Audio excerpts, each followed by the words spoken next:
Buonasera e ben ritrovati dalla redazione di Teleeuropa Network, ancora in diretta, vediamo i nostri titoli. La settimana che si apre farà registrare la presenza in Calabria dei leader nazionali dei maggiori partiti in visita per le regionali del 26 gennaio. Apre Zingaretti, chiude la Meloni. Manifestazione nel giorno della Befana delle sardine a Riace per evidenziare come la cittadina calabrese sia il simbolo dell'accoglienza e della pace. All'Ocri mancano i medici nei reparti dell'ospedale cittadino, mentre a Longobucco monta la protesta dei cittadini per la chiusura della guardia medica. Nonostante le abbondanti precipitazioni nevose, gli impianti di risalita di Lorica continuano ad essere fermi. Turisti e vacanzieri delusi, monta la protesta sui social. Il sistema dei rifiuti in Calabria continua a rappresentare un'emergenza. Ad oggi, infatti, il problema non è stato risolto e l'individuazione dei siti per gli ecodistretti continua ad essere oggetto di forti polemiche. Ancora buonasera da Anna Franchino, ben ritrovati a questa nuova edizione in diretta del nostro telegiornale. Il giorno dell'Epifania l'apertura è dedicata alla politica perché la settimana che si apre fa registrare la presenza in Calabria dei leader nazionali dei maggiori partiti proprio in vista delle prossime regionali del 26 di gennaio. Apre Zingaretti, chiude la Meloni. Poco meno di 20 giorni dalle prossime regionali inizia una settimana intensa di lavoro per i partiti e per i leader nazionali che arriveranno in Calabria per sostenere i propri candidati alla presidenza. Entra nel vivo dunque la campagna elettorale e ad aprire gli appuntamenti sarà il segretario nazionale del Partito Democratico Nicola Zingaretti, che mercoledì 8 gennaio torna in Calabria per sostenere la candidatura a governatore di Pippo Callipo. La prima tappa della visita di Zingaretti è a Lamezia alle 15 nel centro regionale di neurogenetica diretto da Amalia Bruni, la cui mission di ricerca è in grave difficoltà per mancanza di finanziamenti. Poi il segretario visiterà sempre a Lamezia la sede della Ollus Progetto Sud diretta da Don Giacomo Panizza e poi si sposterà a Cosenza dove alle 17:30 parteciperà a un'iniziativa pubblica nel cinema modernissimo. Venerdì toccherà a Matteo Salvini e Giorgia Meloni. Il segretario della Lega è atteso per presenziare alla manifestazione di presentazione dei candidati del Carroccio a Crotone e il suo arrivo in Calabria servirà anche a placare gli animi in un partito diviso fra i fautori della linea del commissario Invernizzi e quella incarnata dal deputato calabrese Domenico Furgiuele e da altri dirigenti locali. Giorgia Meloni invece è attesa a Catanzaro. Nel capoluogo calabrese troverà la commissaria regionale del partito Wanda Ferro, il consigliere regionale Fausto Orsomarso e gli altri vertici di un partito che ambisce a rappresentare una vera e propria sorpresa di questa tornata elettorale. Tutto questo mentre continua il tour dei 4 candidati Aiello, Callipo, Tanzi e Santelli nelle province calabresi. Sono stati resi noti anche gli appuntamenti di Salvini in Calabria alle 14:30. Matteo Salvini sarà a Bisignano in provincia di Cosenza dove incontrerà una delegazione di agricoltori, poi si sposterà a Botricello in provincia di Catanzaro dove alle 17 terrà un incontro pubblico. Le ultime 2 iniziative di Salvini in Calabria si svolgeranno, come abbiamo detto anche nel nostro servizio, a Crotone. Alle 18 inaugurerà la sede della Lega in via Vittorio Veneto e alle 18:30 presenterà i candidati in località Passovecchio. La manifestazione nel giorno della Befana delle sardine a Riace proprio per evidenziare come la cittadina calabrese sia il simbolo dell'accoglienza e della pace. Sono seduti fianco a fianco Jasmin Cristallo, referente delle sardine calabresi, e Mimmo Lucano. Intonano insieme i tantissimi giunti a Riace nel giorno della Befana Bella Ciao. Una festa della diversità è stata ribattezzata la manifestazione di oggi e si è scelto Riace perché da sempre simbolo di accoglienza e pace. Perché Riace, nonostante quelle che sono state le vicende giudiziarie che hanno visto coinvolto l'ex sindaco Mimmo Lucano, rimane prepotentemente, quindi io lo dico anche con gioia, un sinonimo di accoglienza, un sinonimo di integrazione possibile. In questi tempi che sono così complessi e spirano in questo momento addirittura venti di guerra, perché stanno succedendo delle cose nel Mediterraneo che non sono esattamente consolanti. Questo luogo è un luogo che in qualche modo richiama la pace e allora ci andava di incontrarci qui. È un luogo simbolo della Calabria, un luogo che ha portato la Calabria ad essere famosa in tutto il mondo, perché il modello Riace è stato studiato in tutte le università del mondo e quindi ci piace l'idea di poter mandare fuori un messaggio positivo che ha a che fare con il rispetto dell'alterità, che ha a che fare con tutta una serie di caratteristiche che fanno parte di un universo valoriale che per noi è fondamentale in questo momento riscoprire e proteggere. Il messaggio delle sardine è chiaro. Non bisogna avere paura, che l'incontro può essere soltanto arricchente, che è possibile creare dei modelli di integrazione che non siano poi strumento da utilizzare per impaurire le persone. Lucano oggi, semplice cittadino di Riace, è commosso e felice perché a prescindere da ruoli istituzionali e politici i temi di immigrazione ed accoglienza devono essere rilanciati e affrontati nella giusta maniera. Mi hanno telefonato da Napoli e anche la responsabile, la referente, così forse è più giusto dire così, da Catanzaro. Hanno detto veniamo a Riace il 6 del giorno dell'Epifania e ho detto va bene. E io quando mi invitano come faccio a sottrarmi, perché adesso tra l'altro non sono sindaco, non sono semplicemente un cittadino di questo comune. Ho detto va bene. E poi quando c'è una partecipazione popolare sono uno dei tanti, solo in questo senso.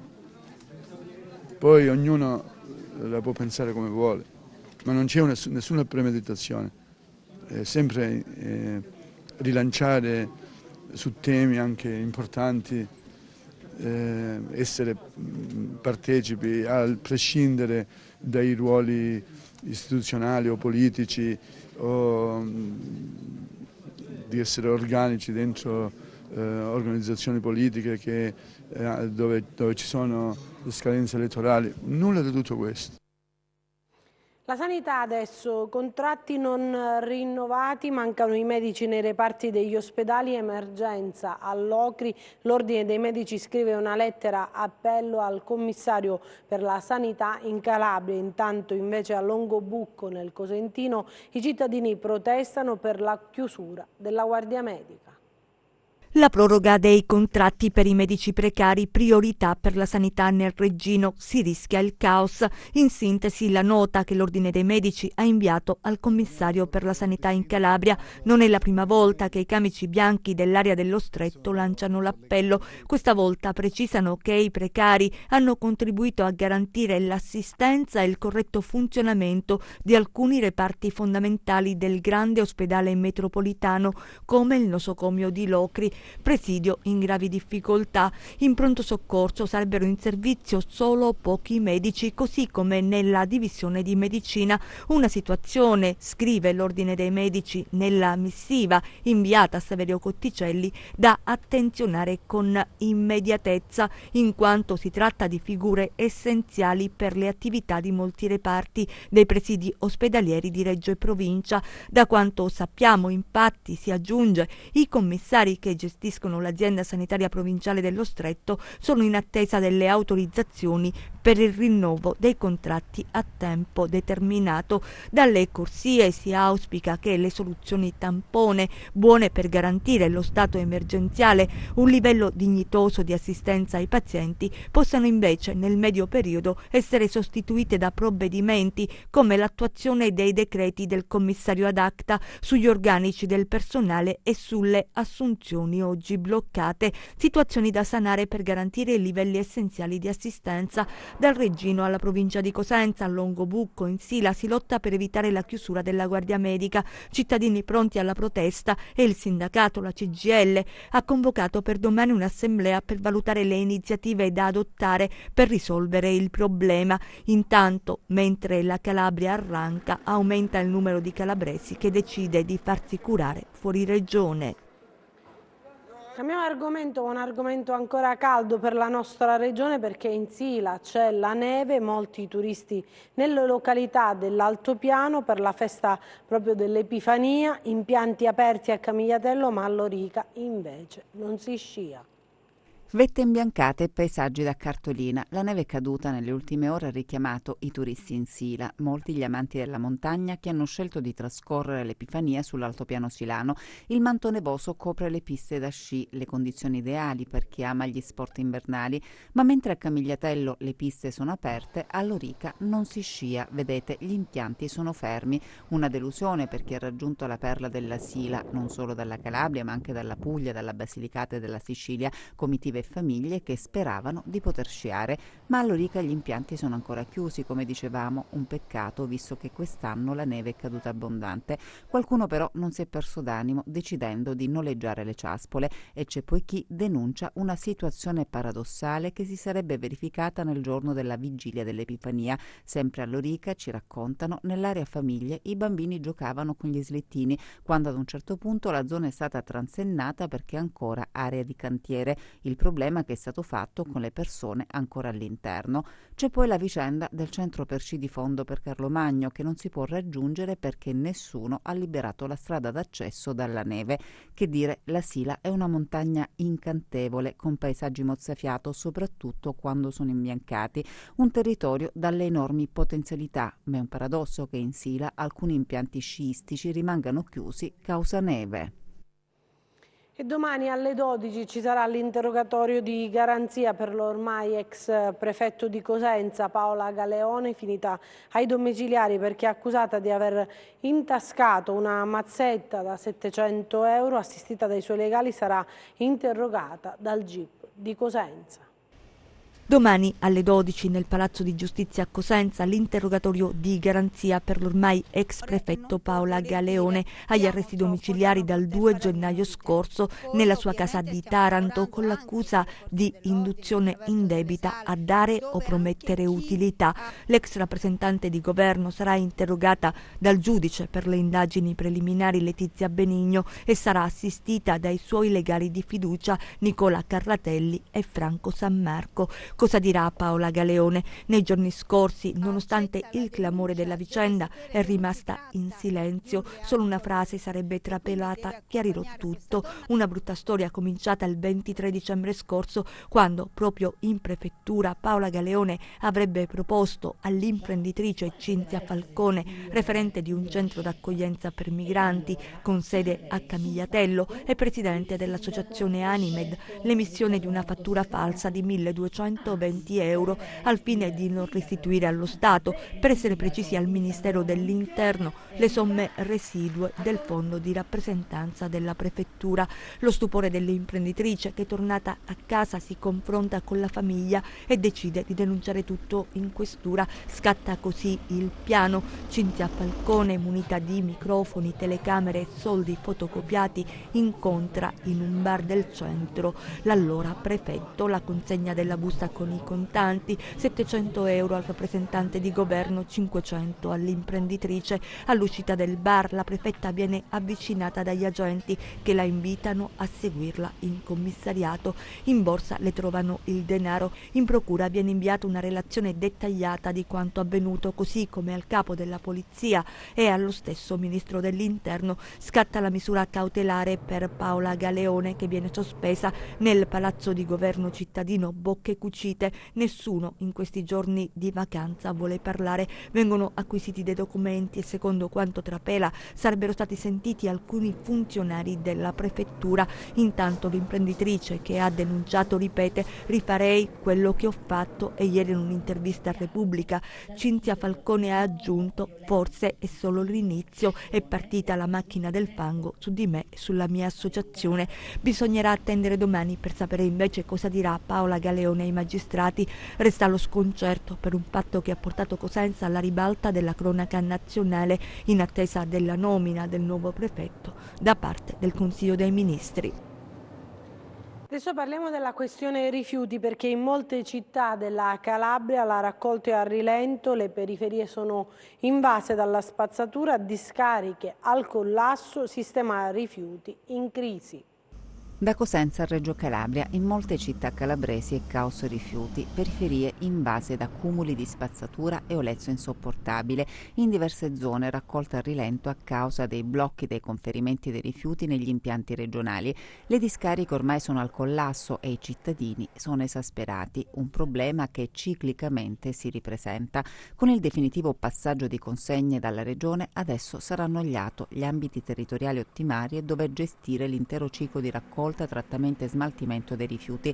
Il problema però è che a quanto pare gli ATO sono in ritardo, mancano i progetti per la realizzazione dei nuovi ecodistretti ed è tutto fermo sui piani d'ambito. Nei prossimi giorni è atteso il decreto per la nomina dei 3 commissari a Cassano, Cosenza e Reggio che dovranno attuare le disposizioni contenute nell'ordinanza emanata lo scorso mese di settembre dal Presidente della Giunta regionale che prevedeva l'esecuzione delle opere necessarie a realizzare il sovralzo della quarta buca Cassano allo Ionio, l'individuazione dell'ecodistretto e di uno o più siti dove situare la discarica a servizio dell'ecodistretto che lato di Cosenza non ha ancora indicato e l'individuazione di una discarica a servizio dell'ecodistretto di Siderno di competenza del lato di Reggio Calabria. Insomma, ritardi e inadempienze che acuiscono la crisi del sistema rifiuti. Adesso altre storie, altre notizie nei nostri 100 secondi di cronaca.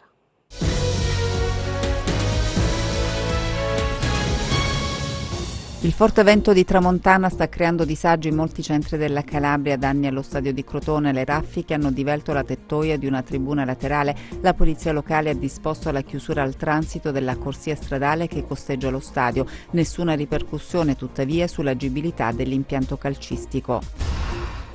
Mareggiate a Villa San Giovanni al Molo, affondato un'imbarcazione di un paio di metri ormeggiata nella parte interna della darsena. Sul posto la polizia locale e i vigili del fuoco per il recupero del natante.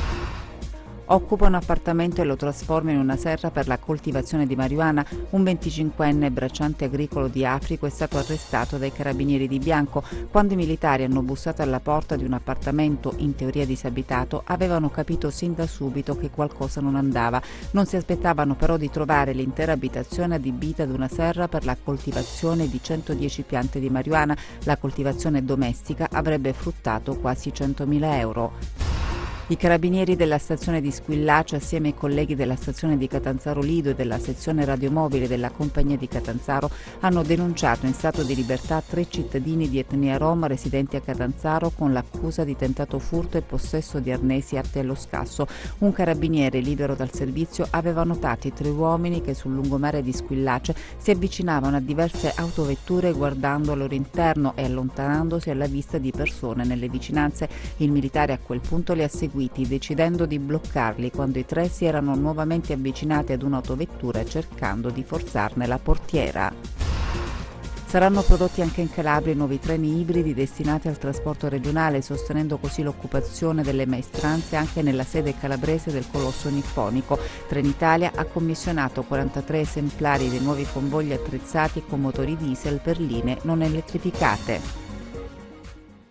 Iniziative in tutta la Calabria per il giorno dell'Epifania a Castrovillari, la Befana del poliziotto.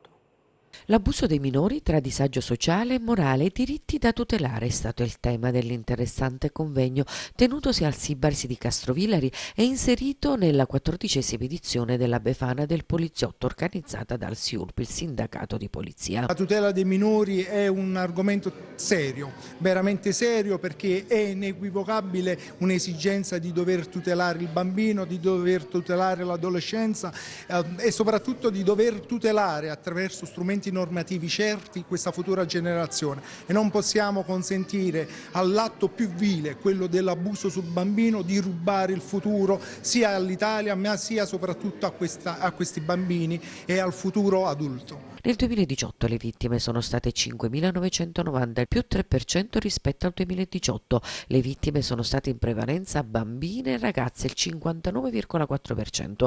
Un terzo delle vittime ha subito maltrattamenti in famiglia, reato cresciuto in un solo anno del 14%, e quanto emerge dai dati elaborati dal Comando Interforze per l'8º dossier della campagna in difesa di Terre de Somme, la regione che ha registrato il maggior numero di reati contro i minori è stata la Lombardia. 1/3 dei reati avviene all'interno della famiglia. In diretta Skype Antonio Marziale, garante infanzia e adolescenza della regione Calabria, che si è soffermato sugli aspetti sociali e culturali del fenomeno, gli interventi nei luoghi preposti ad una crescita culturale sana, quali la famiglia e la scuola, per scardinare concezioni arcaiche e ataviche presenti nell'immaginario comune rispetto alla costellazione uomo-donna. I minori vanno seguiti, soprattutto a cominciare dalle famiglie, perché a volte assistiamo a una sorta di scaricabarile tra famiglia, scuola e altre agenzie educative, quale può essere anche la polizia, come possono essere le parrocchie e altre associazioni. Il giorno dell'Epifania in Calabria fra solidarietà e antiche leggende. La Befana ha portato il vento gelido di tramontana su Cosenza, tante le buste, i pacchetti, i doni che gli adulti si sono fatti grazie ai saldi. Ma da dove nasce il mito della Befana? Bisogna tornare al presepe per comprenderlo e soprattutto all'arrivo dei magi. Una delle leggende narra infatti che i re diretti a Betlemme, non trovando la mangiatoia, chiesero informazioni a un'anziana incontrata lungo la strada. La donna decise di non andare con loro, poi si pentì preparando un cesto pieno di doni, ma non incontrò più né i re né Gesù bambino. Da quella notte, la notte dell'Epifania, l'anziana dona i dolci a tutti i bimbi che incontra. Le storie narrate dai presepi che resteranno nelle chiese fino alla Candelora celebrata il 2 febbraio, che incantano i bambini di ogni età e di ogni tempo nel giorno dell'Epifania, che si completa con il presepe, immagine che ci porteremo tutto l'anno per i suoi molteplici significati. La natività, la nascita di Dio che ha voluto farsi trovare dagli uomini, l'acqua simbolo della purificazione, il paesaggio con tortuosi sentieri disseminati da pastori che scendono verso la grotta. Anche questo ha un significato, e cioè bisogna scendere nelle tenebre prima di raggiungere la luce, ossia la rinascita rappresentata da Gesù bambino. L'Epifania che tutte le feste porta via ci lascia l'augurio che sempre ha con sé una nuova vita, quello cioè di un mondo che si trasforma e rinasce ogni giorno. Castrovillari adesso per la rassegna di teatro Prima Fila. In Prima Nazionale, per Prima Fila, rassegna di musica e teatro organizzata da 900 teatri, è andato in scena al Sibars di Castrovillari Kraken, Favola alla deriva, a cura della compagnia teatro dei Dioscuri. Venite avanti, signori, intendo parlare. La Prima Nazionale siamo ben lieti di farla qui a Castrovillari, dove siamo già venuti per altri spettacoli. Tra l'altro torneremo anche nel mese di febbraio con un lavoro Uomo e Galantuomo di Edoardo De Filippo, che ormai è un nostro classico di battaglia. Ma siamo molto ovviamente emozionati, come è giusto che sia quando c'è la prima di uno spettacolo. Kraken è questo mostro marino leggendario, diciamo, se noi lo volessimo rapportare al moderno, che cosa rappresenterebbe? Beh, molto semplice la risposta. Diciamo innanzitutto il testo, che si intitola proprio Kraken, che è di Patrick Kental, questo autore canadese, e l'adattamento è di Eva Franchi, ex direttrice del Festival di Pesaro, uno dei più importanti d'Italia. Kraken rappresenta praticamente il male e il bene dell'essere umano, per cui è semplicissimo. In effetti Kraken non è un mostro, perché se Kraken è un mostro vuol dire che i mostri siamo noi. Il Kraken diventa una grande metafora della vita umana. Fallisce il tentativo dell'uomo di riversare fuori di sé il proprio malessere, di incolpare l'altro delle proprie colpe, di sgravarsi delle proprie responsabilità. Questo essere che assorbe tutto il male che c'è nell'essere umano, negli esseri umani, e si trasforma proprio perché probabilmente è tanto il male che c'è negli esseri umani che la sua figura, il suo atteggiamento diventa mostruoso. Adesso vediamo le previsioni del tempo.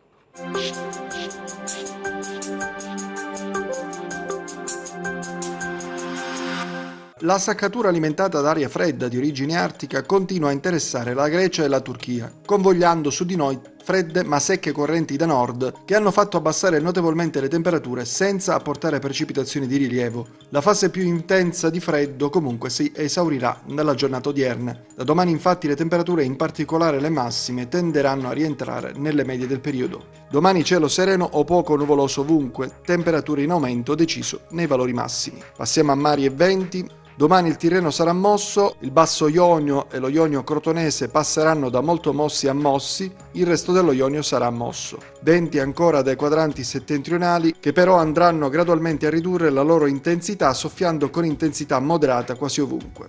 Per ulteriori approfondimenti vi rimando al sito www.meteoincalabria.com e alla nostra pagina Facebook Meteo in Calabria. Anche per noi è tutto, io mi fermo qui, grazie per averci seguito e buon proseguimento con i nostri programmi, arrivederci.